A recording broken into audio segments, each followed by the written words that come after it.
It was a crowded evening train, the kind where no one makes eye contact and everyone guards their space. In the middle of the noise and movement, Keanu Reeves sat quietly by the window, simple jacket, worn boots, headphones in, calm as ever. Across from him stood a sharply dressed businessman, loud, impatient, and clearly looking for attention. He noticed Keanu's modest clothes, his silence, and he smirked. "Long day of doing nothing," the man said loudly, making sure others could hear. A few passengers glanced up. Keanu didn't respond. That only encouraged him.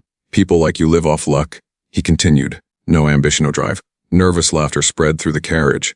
Phones slowly lifted. Someone sensed drama. The businessman leaned closer. "Let me guess, struggling artist." Keanu calmly removed one earbud and looked at him. Not angry, not embarrassed. Just steady. The train kept moving, but something had shifted. Because the man thought he was humiliating a quiet stranger.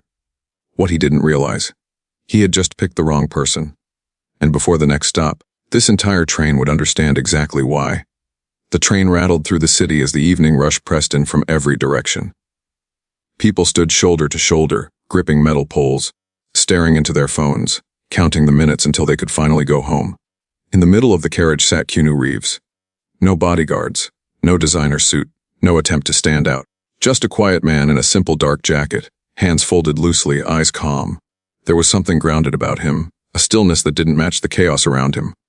Across from him, the businessman adjusted his expensive cufflinks and checked his reflection in the train window. He carried himself like someone used to being listened to. His voice was sharp, confident, and just loud enough to dominate the small space. He looked at Keanu again. The simplicity bothered him. Maybe it was the calm posture. Maybe it was the lack of reaction. Or maybe it was just ego looking for a target. "So," the man said suddenly, breaking the quiet tension, "you heading back from a long shift or avoiding one?" A few passengers glanced up. Keanu slowly lifted his eyes. "Just heading home." His voice was even, no attitude, no insecurity. The businessman chuckled. "Must be nice. No pressure, no responsibilities." Silence. Keanu put his earbud back in. That calm dismissal hit harder than any insult. The businessman straightened. His pride didn't like being ignored. "You know what's wrong with this city," he said loudly to no one in particular. Too many people comfortable being average. Now more eyes were watching. A woman near the door frowned. A teenager lowered his phone slightly, observing. The air felt tighter. The businessman leaned forward again. "You ever think about doing more with your life?" Keanu removed the earbud once more, meeting his eyes. "I try to do enough," he replied quietly. The answer was simple, but something about it unsettled the man. Because it wasn't defensive, it wasn't weak, it was confident. And confidence without display is dangerous to insecure people.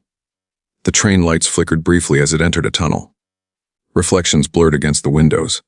The businessman forced a laugh. "Yeah." That's what people say when they've already given up. This time, nobody laughed. The tension wasn't entertainment anymore, it was building. And the man still had no idea who he was talking to, or how quickly the energy in this train was about to turn against him. The train burst out of the tunnel, lights stabilizing as the city blurred past the windows. But inside the carriage, the atmosphere had changed. It was no longer casual teasing, it was confrontation. The businessman adjusted his stance, gripping the overhead rail like he owned the space. His jaw tightened. The quiet response from Keanu Reeves hadn't satisfied him. It had challenged him. "You know what?" the man said louder now, projecting to the entire carriage. "It's always the quiet ones who pretend they're above it all." A few passengers shifted uncomfortably. Keanu remained seated, still present, unshaken. That composure only made the businessman push harder. "Let me guess," he continued, pacing slightly in the narrow aisle. "You think you're deep, mysterious, different. No reaction. Or maybe," he smirked, "you just don't have anything going on." A nervous chuckle came from somewhere in the back, but it faded quickly. The teenager across the aisle was staring now, squinting, studying Keanu's face. The businessman leaned closer again, invading his space. "People like you," he said, lowering his voice but keeping it sharp. "They ride through life invisible." Keanu slowly lifted his eyes. And this time there was something different in them. Not anger, not fear. Clarity. "Why does that bother you?" Keanu asked calmly. The question landed heavier than expected. The businessman blinked. "What? Why does someone being invisible bother you?" Keanu repeated. Silence. The train's wheels screeched softly against the tracks as it approached the next station but didn't stop. The businessman laughed loudly, but it sounded forced. "Because invisibility is mediocrity." Keanu tilted his head slightly. "Or maybe," he replied evenly, "it's peace." That word lingered. Peace. The businessman's smirk faded for a split second. He quickly recovered. No. Peace is earned. Through success. Through power. And how do you measure that? Keanu asked. Now people were openly watching. Phones weren't recording anymore. They were listening. The businessman straightened his tie. Money. Influence. Status. That's reality. Keanu nodded slowly. And if someone has those things, he asked, but doesn't need to show them. The businessman scoffed. Then they don't exist. That's when the teenager across the aisle suddenly leaned forward. Wet. He muttered under his breath. He looked down at his phone, scrolled quickly, looked back up at Keanu. His eyes widened. No way. The businessman ignored him, still locked in his performance. You see, he continued loudly, this is the problem. People settle. They hide behind fake humility. Keanu's voice remained level. Or maybe, he said, some people don't need validation from strangers. The teenager stood up now. Bro, he said carefully, looking at the businessman. You might want to chill. The businessman rolled his eyes. Stay out of it. The teenager turned his phone around. On the screen was a photo. A red carpet, flashing cameras, a familiar face, then another photo, a charity headline, then another. The businessman's expression shifted slightly, but he forced a dismissive laugh. That's not him, he said quickly. The teenager zoomed in on the image, side by side. Same eyes, same jawline, same calm presence. Now others were leaning in. Whispers began spreading like a ripple. Is that? No way. It looks exactly like him. The businessman's confidence started cracking. Barely visible, but real. He looked back at Keanu. Really looked this time. Not at the jacket, not at the boots, but at the composure, the certainty, the complete absence of insecurity. The train slowed again, brakes hissing softly. The carriage was silent now. No laughter, no smirks. Just realization building in real time. The businessman swallowed. You're not. He began. Keanu held his gaze. Calm, unmoved. And for the first time since this started, the loudest man in the carriage had nothing to say. The train came to a slow, grinding halt at the next station. But no one moved. The doors opened. No one stepped out. Because inside that carriage, something far more important than a commute was unfolding. The businessman stared at the phone still held in front of him. His confident posture had dissolved. The loud certainty that fueled him moments ago was gone. On the screen, red carpet photos, interviews, headlines, charity articles, and the same calm face sitting right in front of him. Keanu Reeves. The teenager swallowed. It's him, he said quietly. That's actually him. A woman near the door gasped softly. Another passenger leaned forward for a clearer look. The businessman looked back at Keanu. Really looked. The simplicity, the stillness, the absence of ego. Suddenly it all made sense. Because power that doesn't need to announce itself looks exactly like that. The businessman's voice lost its edge. This is some kind of joke. Keanu didn't respond. He didn't confirm it. He didn't deny it. He simply met the man's eyes with the same calm presence he had held from the beginning. That silence was confirmation enough. The doors closed again. The train began moving. But the dynamic had completely reversed. Now every eye in the carriage was on the businessman. Moments ago he had commanded the room. Now he was shrinking inside it. You're him? He asked finally, voice unsteady. Keanu gave a small nod. Not dramatic, not proud, just honest. The businessman stepped back slightly, as if distance could undo what had just happened. I didn't know, he muttered quickly. I mean, I wouldn't have said those things if I knew. A subtle shift moved through the passengers. That sentence. That excuse, it revealed everything. Keanu stood slowly, not in anger, not in dominance, but in clarity. That's the problem, he said gently. His voice wasn't loud, yet everyone heard it. It shouldn't matter who I am. The words hung in the air like a mirror. The businessman's mouth opened slightly, but nothing came out. Keanu continued. You were comfortable disrespecting someone you believed had no status. No accusation in his tone, just truth. And that says more about you than it does about me. The teenager lowered his phone completely now. No one was recording. This wasn't entertainment anymore. It was a lesson unfolding in real time. The businessman's face flushed. The expensive suit suddenly looked like a costume. The confidence he wore so proudly minutes ago had evaporated under the weight of exposure. I was just joking, he said weakly. Keanu tilted his head slightly. Jokes don't target strangers to feel powerful. Silence. Even the sound of the tracks seemed quieter. A middle-aged woman near the window spoke softly, almost to herself. He didn't react once. Another passenger nodded. That's strength. The businessman noticed the shift, the unspoken judgment. The way the carriage no longer saw him as dominant but small. For the first time, he understood what invisibility really felt like. And it wasn't peaceful. It was isolating. The train announcement echoed overhead. Next stop. Keanu reached down, picking up his small bag. No dramatic exit. No triumphant expression. just composure. As the train slowed again, the businessman spoke one last time. "I'm sorry." This time it wasn't loud, it wasn't for attention, it was uncertain. Keanu paused near the door. He looked at him not with resentment, not with superiority, but with something far heavier. Disappointment. "Be better," he said quietly. The doors slid open. Cool evening air rushed in, and as Keanu stepped off the train, the entire carriage remained silent. Not because a celebrity had been revealed, but because character had been revealed, and everyone had just witnessed the difference. The train doors closed behind Keanu Reeves, but the moment didn't end there. Inside the carriage, the silence felt heavier than before. The businessman remained standing in the aisle, gripping the rail. His reflection in the window looked unfamiliar now, not powerful, not dominant, just exposed. The train began moving again, but no one returned to their phones. No one laughed. The energy had shifted permanently. A woman near the center of the carriage finally spoke. "You judged him in less than a minute." Her voice wasn't angry, just firm. The businessman exhaled slowly. "I said I was sorry." The teenager shook his head. "You weren't sorry when you thought he was nobody." That sentence hit harder than Keanu's calm words, because it was true. The businessman lowered himself into a seat, adjusting his suit jacket as if that could restore some dignity. But the fabric suddenly felt tight, uncomfortable. For years, confidence had come easily to him. In boardrooms, in negotiations, in social circles where status was currency. But this was different. He replayed the conversation in his head.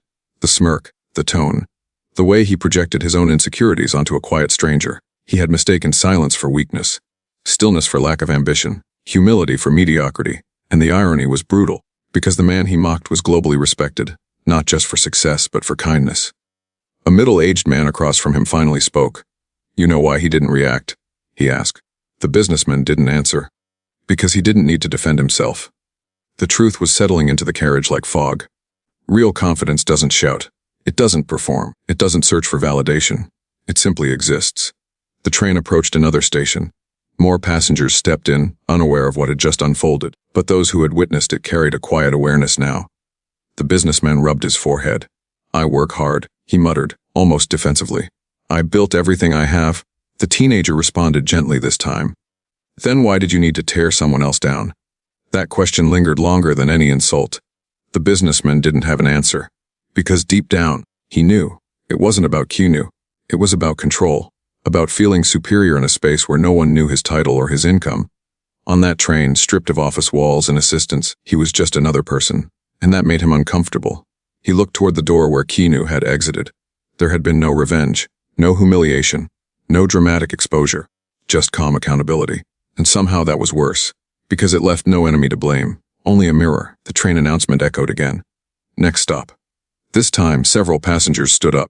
As they moved past him, there were no hostile glares, but there was something quieter. Disapproval, the kind that doesn't need words. The businessman stood too, preparing to exit at the next station. But before the doors opened, the woman who had spoken earlier turned to him one last time. "Status doesn't make you important," she said softly. "Character does." The doors slid open. He stepped out onto the platform alone. No applause, no confrontation, no spectacle. Just the weight of realization. Back inside the train, conversation slowly resumed. People returned to their routines. But something had shifted for everyone who witnessed it. Because they hadn't just seen a celebrity reveal. They had seen what quiet strength looks like. And they had seen what insecurity sounds like when it tries to disguise itself as power. Outside on the platform, the businessman stood still for a moment longer. The city noise rushed around him. For the first time in a long while, he wasn't thinking about money, or success, or image. He was thinking about respect. And whether he had ever truly understood it at all. The platform was cool and quiet compared to the noise inside the train. Keanu Reeves walked steadily toward the exit, blending into the flow of commuters as if nothing unusual had happened. No security, no entourage, no dramatic exit. Just a man walking home. Behind him, the train doors closed and pulled away, carrying with it a carriage full of people who had just witnessed something far bigger than a confrontation. They had witnessed contrast. Ego versus humility, noise versus calm, status versus character. Keanu moved up the station stairs two at a time, his pace relaxed but purposeful. A young man who had been in the same carriage hesitated for a second, then jogged slightly to catch up. "Excuse me," he said carefully. Keanu slowed, turning toward him. Up close, there was no celebrity aura, no superiority, just presence. "I just wanted to say the way you handled that." The young man continued, slightly out of breath. Most people would have snapped. Keanu gave a faint smile. Getting angry would have made it about me, he said. The young man frowned slightly. Wasn't it about you? Keanu shook his head gently. It was about him. They resumed walking toward the station exit. When someone tries to belittle a stranger, Keanu continued, it usually has very little to do with the stranger. The young man nodded slowly, absorbing the idea. Outside, the city lights reflected off wet pavement. Traffic hummed in the distance. So you're not upset? The young man asked. Keanu paused near the entrance doors, disappointed. He admitted, not upset. There was a difference. Anger demands reaction, disappointment observes. People reveal themselves when they feel safe judging others. Keanu added, the goal isn't to punish them. It's to let them see it. The young man thought back to the businessman's face at the end, the confidence gone, replaced by something raw and exposed. He'll remember that, the young man said. Keanu nodded slightly. I hope so. They stepped outside into the night air. A few commuters from the train noticed him now, whispering quietly but respectfully. No one approached aggressively. The energy was different, admiration, not spectacle. Can I ask you something? The young man said. Sure. Why do you still ride the train? Keanu smiled faintly. Because I'm part of the world, he said. Not above it. Simple, honest. A black car drove past slowly, headlights sweeping across the sidewalk. For a moment, the scene felt cinematic but completely ordinary at the same time. The young man hesitated. I think you changed something back there. Keanu adjusted the strap on his bag. I didn't change anything, he replied. I just didn't let someone else change me. That sentence landed deep. Strength isn't overpowering others. It's maintaining yourself. The young man extended his hand. Thank you, he said sincerely. Keanu shook it warmly. Take care. They parted ways at the corner. As Keanu walked down the sidewalk alone, there was no triumph in his expression. No replaying of the moment. No sense of victory. Because to him, there had been no battle. Just a reminder. A reminder that respect shouldn't depend on recognition. That kindness isn't weakness. And that the loudest person in the room is rarely the strongest. Back at the station platform, the businessman still stood where he had stepped off earlier, watching trains come and go. Thinking for the first time in a long time, he wasn't rehearsing clever lines or measuring his worth against others. He was reflecting. And somewhere between ego and embarrassment, a lesson had finally begun. The city moved on. Cars passed, trains roared underground, people rushed home to their routines. But for everyone on that train, something stayed with them. Not because they saw a celebrity, but because they saw a contrast so clear it couldn't be ignored. The loudest man in the carriage had power, money, status. Yet the quietest man had control. And control is rarer. The businessman eventually left the platform. His steps were slower now. The confidence he once wore like armor felt different, thinner, less certain. He replayed the moment over and over. The smirk, the assumptions, the casual disrespect. And then the calm response. It shouldn't matter who I am. That sentence echoed in his mind. Because that was the real lesson. Respect shouldn't depend on recognition. Kindness shouldn't require proof of status. And humility isn't weakness, it's discipline. Somewhere across the city, Keanu Reeves walked quietly down a dimly lit street, just another person in the crowd. No cameras, no applause. He didn't post about it. He didn't retell the story. He didn't need the moment to define him. Because real character doesn't perform. It simply remains consistent. Back on the train, the teenager who had recognized him later told the story to his friends. But what stuck with him wasn't the fame. It was the restraint. Anyone can react. Few can remain composed under disrespect. The woman who spoke up carried the moment with her too. She realized something important. Silence is not weakness. Stillness is not failure. And simplicity does not equal insignificance. The world often confuses noise with strength. But the strongest people don't need to announce themselves. They don't measure worth by volume. They don't look for strangers to belittle. They move quietly. They treat people equally. They respond, not react. And that is power. The businessman would likely never forget that train ride.